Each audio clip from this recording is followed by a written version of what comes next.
au sujet de l'Alléluia, suivant le président Sankara. Et c'est pourquoi je voudrais proposer, Monsieur le Président, que nous établissions un barème de sanctions pour les chefs d'État qui ne répondent pas présents à l'appel, faisant en sorte que, par un ensemble de points de bonne conduite, ceux qui viennent régulièrement, comme nous par exemple, puissent être soutenus dans certains de leurs efforts.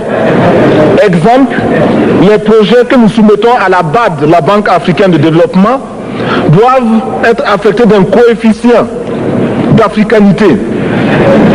Les moins africains seraient pénalisés. Et comme cela, tout le monde viendra aux réunions ici. Le président du CNR et du FASO aborde maintenant le problème de la dette des pays africains. Nous estimons que la dette s'analyse d'abord de par ses origines. Les origines de la dette remontent aux origines du colonialisme. Ceux qui nous ont prêté de l'argent, ce sont ceux-là qui nous ont colonisés. Ce sont les mêmes qui géraient nos États et nos économies. Ce sont les colonisateurs qui endettaient l'Afrique auprès des bailleurs de fonds, leurs frères et cousins. Nous étions étrangers à cette dette. Nous ne pouvions donc pas la payer. La dette, c'est encore le néocolonialisme où les colonisateurs se sont transformés en assistants techniques. En fait, nous devrions dire qu'ils se sont transformés en assassins techniques. Et ce sont eux qui nous ont proposé des sources de financement, des bailleurs de fonds internes que l'on emploie chaque jour, comme s'il y avait des hommes dont le bâillement suffisait à créer le développement chez les autres. Ces bailleurs de fonds nous ont été conseillés, recommandés. On nous a présenté des montages financiers alléchants, des dossiers.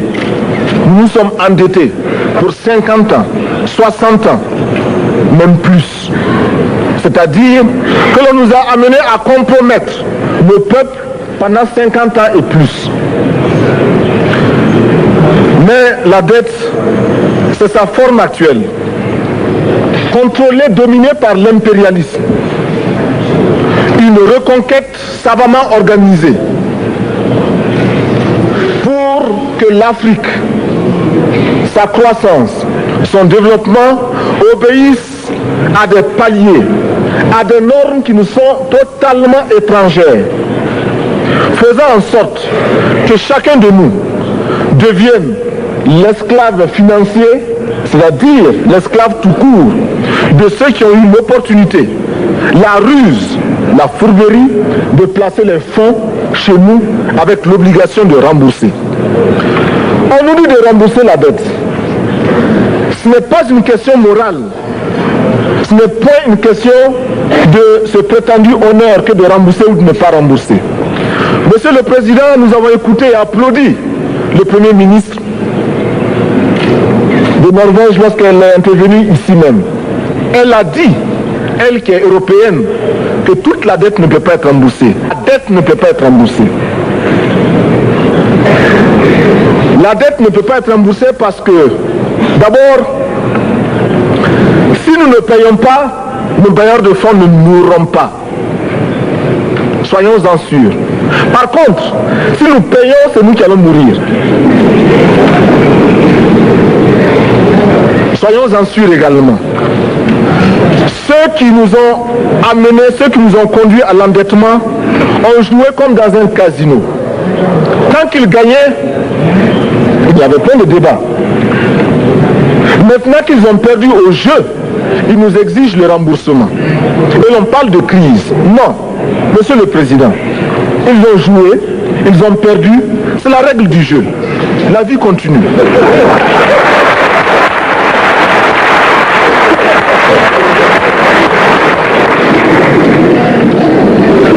Nous ne pouvons pas rembourser la dette parce que nous n'avons pas de quoi payer. Nous ne pouvons pas rembourser la dette Parce que nous ne sommes pas responsables de la dette. Nous ne pouvons pas payer la dette parce qu'au contraire, les autres nous doivent ce que les plus grandes richesses ne pourront jamais payer, c'est-à-dire la dette de sang. C'est notre sang qui a été versé.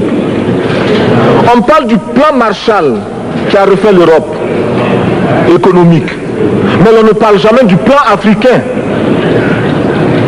qui a permis à l'Europe de faire face aux hordes hitlériennes lorsque leur économie était menacée, leur stabilité était menacée.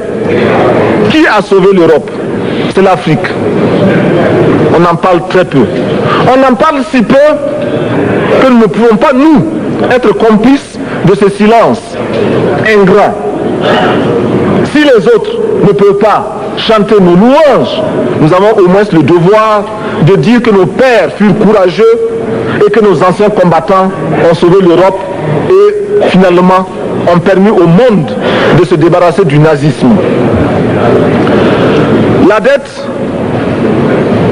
c'est aussi la conséquence des affrontements. Et lorsque l'on nous parle aujourd'hui de crise économique, on oublie de nous dire que la crise n'est pas venue de façon subite. La crise existe du tout temps. Et elle ira en s'aggravant chaque fois que les masses populaires seront de plus en plus conscientes de leurs droits face aux exploiteurs. Il y a crise aujourd'hui parce que les masses refusent que les richesses soient concentrées entre les mains de quelques individus. Il y a crise parce que quelques individus déposent dans des banques à l'étranger des sommes colossales qui suffiraient à développer l'Afrique. Il y a crise parce que face à ces richesses individuelles que l'on peut nommer, les masses populaires refusent de vivre dans les ghettos, dans les bas quartiers. Il y a crise parce que les peuples partout refusent d'être dans Soweto face à Johannesburg. Il y a donc lutte et l'exacerbation de cette lutte amène les tenants du pouvoir financier à s'inquiéter. On nous demande aujourd'hui d'être complices de la recherche d'un équilibre. Équilibre en faveur des tenants du pouvoir financier, équilibre au détriment de nos masses populaires. Non, nous ne pouvons pas être complices. Non, nous ne pouvons pas accompagner ceux qui sucent le sang de nos peuples et qui vivent la sueur de nos peuples. Nous ne pouvons pas les accompagner dans leur démarche assassine. Monsieur le Président, nous entendons parler de clubs. Club de Rome, club de Paris, club de partout. Nous entendons parler du groupe des 5, du groupe des 7, du groupe des 10, peut-être du groupe des 100, et que sais-je encore. Il est normal que nous créions notre club et notre groupe. Faisons en sorte que dès aujourd'hui, Addis Abeba devienne également le siège, le centre d'où partira le souffle nouveau, le club d'Addis Abeba. Nous avons le devoir aujourd'hui de créer le front uni d'Addis Abeba contre la dette. Ce n'est que de cette façon que nous pourrons dire aux autres, en refusant de payer la dette, nous ne venons pas dans une démarche belliqueuse. Au contraire, c'est dans une démarche fraternelle pour dire ce qui est. Du reste, les masses populaires en Europe ne sont pas opposées aux masses populaires en Afrique. Mais ceux qui veulent exploiter l'Afrique, ce sont les mêmes qui exploitent l'Europe. Nous avons un ennemi commun. Donc, notre club, parti d'Addis Abeba, devra également dire aux uns et aux autres que la dette ne saurait être payée. Et quand nous disons que la dette ne saurait être payée, ce n'est point que nous sommes contre la morale, la dignité, le respect de la parole. Parce que nous estimons que nous n'avons pas la même morale que les autres. Entre le riche et le pauvre, il n'y a pas la même morale. La Bible, le Coran, ne peut pas servir de la même manière celui qui exploite le peuple et celui qui est exploité. Il faudrait alors qu'il y ait 2 éditions de la Bible et 2 éditions du Coran.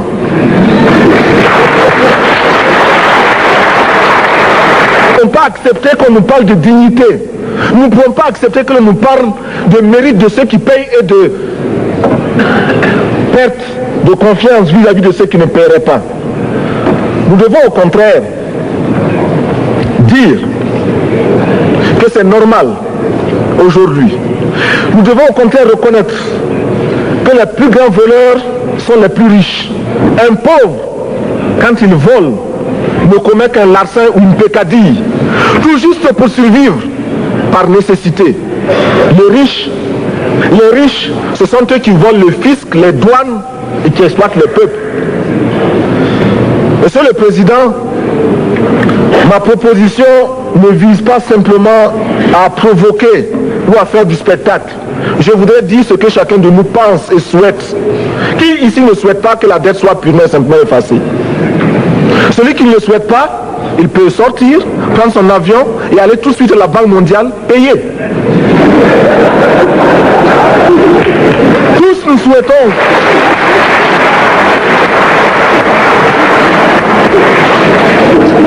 ma proposition n'est pas non plus, je ne voudrais pas que l'on prenne la proposition du Burkina Faso comme celle qui viendrait de la part de jeunes sans maturité, sans expérience. Je ne voudrais pas non plus que l'on pense qu'il n'y a que les révolutionnaires à parler de cette façon. Je voudrais que l'on admette que c'est simplement l'objectivité et l'obligation.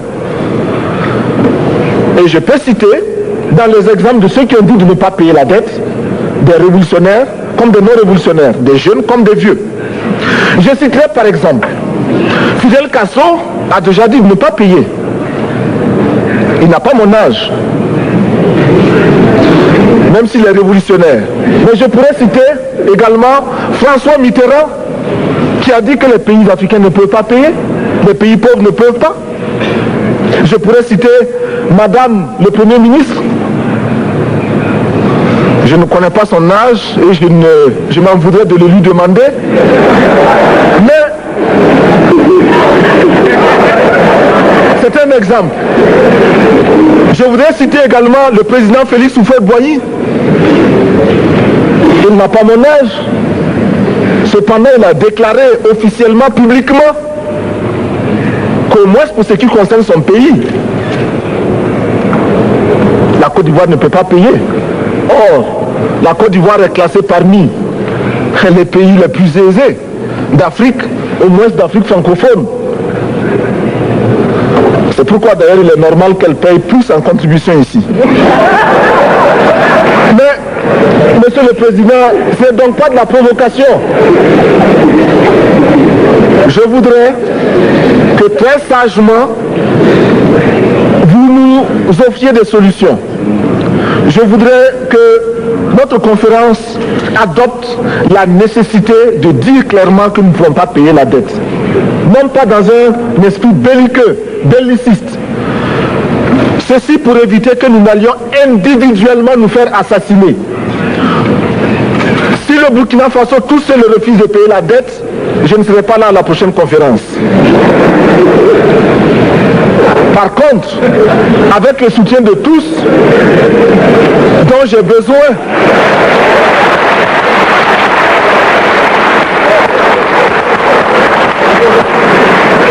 avec le soutien de tous, nous pourrons éviter de payer. Et en évitant de payer, nous pourrons à notre développement. Et je voudrais terminer en disant, chaque fois qu'un pays africain achète une arme, c'est contre un Africain. Ce n'est pas contre un Européen. Ce n'est pas contre un Asiatique. C'est contre un Africain. Par conséquent, nous devons également, dans la lancée de la résolution de la question de la dette, trouver une solution au problème de l'armement. Je suis militaire et je porte une arme. Mais Monsieur le Président, je voudrais que nous nous désarmions. Parce que moi, je porte l'unique arme que je possède et d'autres ont camouflé les armes qu'ils ont.